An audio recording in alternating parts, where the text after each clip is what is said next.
¿Quién fue Tales de Mileto? Te voy a hablar un poco de su vida. Nació Tales en la ciudad de Mileto aproximadamente en el 624 a.C. y murió en el 546 a.C. Tradicionalmente se ha considerado a Tales uno de los 7 sabios de Grecia, siendo, junto con Salón, de los más citados en diversas listas en las que se los agrupaba. Las referencias acerca de su vida son confusas y contradictorias respecto a su origen. Por ejemplo, unos le consideraban de origen fenicio, habiendo sido posteriormente hecho de Mileto, y otros le hacen natural de Mileto y de sangre noble. ¡Wow! Gracias por la información. Ya me he quedado bien claro todo esto. Muy buenos días, niños. ¿Cómo se encuentran? Hoy les vengo a hablar sobre los pensamientos de Tales de Mileto. Profe, mi mamá me ha hablado un poco de él. Me ha dicho que respecto a su obra, unos afirman que no escribió nada y otros le consideran autor de varias obras, entre ellas una astrología náutica. Sí, tomaré apuntes de él. He estado y escuchado que es uno de los 7 sabios de Grecia. ¿Es cierto eso, profesor? Sí, niños, es cierto, por eso les he venido a hablar de él. Presten atención y entenderán. Lo importante de lo que nos ha llegado de su pensamiento es, pues, que concibió la noción de la unidad en la diversidad, intentando explicar a partir de ella las diferencias que se perciben en la multiplicidad de lo real, y que dicho principio o arge era de carácter material. Sea como fuere, Tales es considerado el primer filósofo por cuanto, frente a las explicaciones de la realidad de carácter mítico y religioso, nos ofrece por primera vez una explicación basada en la razón, es decir, en la que no se apela a entidades sobrenaturales para explicar lo real, ni se admite lo contradictorio, rechazándose además la heterogeneidad entre la causa y el efecto. Si la realidad es física, su causa ha de ser también física. ¿En serio? ¡Qué interesante, profesor! ¿Nos puede hablar más sobre él, por favor? Yo tengo una pregunta. Si la realidad es física, ¿su causa ha de ser también física? ¿Nos puede dar un ejemplo? Sí, claro que sí. El agua, como por ejemplo. A eso iba. La escuela de Mileto no es más la reflexión filosófica de Tales. A través de Anaximandro y Anaxímenes dio lugar a que se les agrupara en la llamada escuela de Mileto. Profe, ¿nos puede explicar de qué se trata la escuela de Mileto? Claro que sí.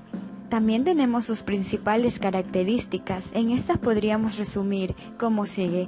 Como primer punto, los milesios, también llamados físicos, se preocupaban por determinar el principio último, la naturaleza última de la realidad, planteándose, por lo tanto, el problema de la unidad en la diversidad. 2. Esa primera causa de lo real tiene que ser eterna y de carácter material. No hay en ellos idea de creación, de comienzo absoluto. 3. Su explicación es de carácter racional. Se reclama la homogeneidad entre la causa y el efecto, y se rechaza el recurso a lo mágico y a lo contradictorio. 4.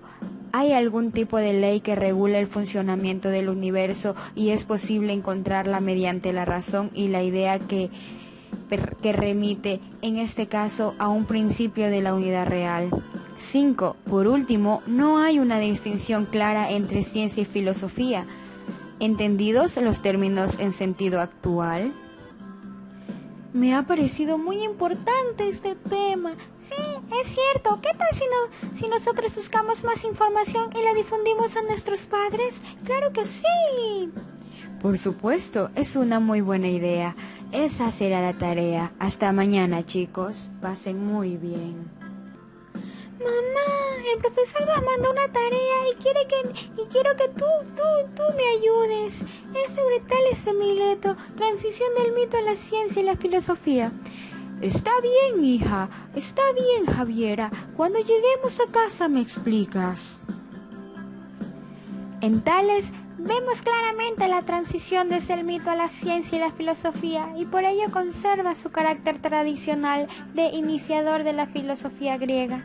En Tales de Mileto puede verse claramente la conjunción del filósofo y el científico práctico que se dio entre los llamados presocráticos. Es enorme la aportación realizada por este grupo de pensadores, no solo a la filosofía, sino también a la ciencia. Gracias por la información. Estuvo muy importante, hija. La tendré siempre presente. Papá, el profesor nos mandó una tarea y quiere que me ayudes. Es sobre Tales de Mileto y el principio de todas las cosas. Está bien, hijo. Explícame mientras jugamos. Las religiones pueden tener múltiples utilidades, papá. Sometimientos, convicción al pueblo, veneración de los elementos más vitales para una sociedad como el agua y el sol, etc. El problema es que una religión no es precisamente un trato de lógica. Durante los casi 10.000 años de estados y civilizaciones anteriores a los griegos, las respuestas al funcionamiento del mundo se habían dado por la vía fácil, la invención que principalmente tomaba la forma de religión. Tales de Mileto estaba convencido que había un principio de lo que todo estaba hecho y pensó que este principio era el agua. Tales dedujo tal convicción de la constatación de que el sustento de todas las cosas es húmedo. ¿En serio, hijo? Gracias por la información. Estuvo muy interesante. Lo tendré presente. Claro que sí.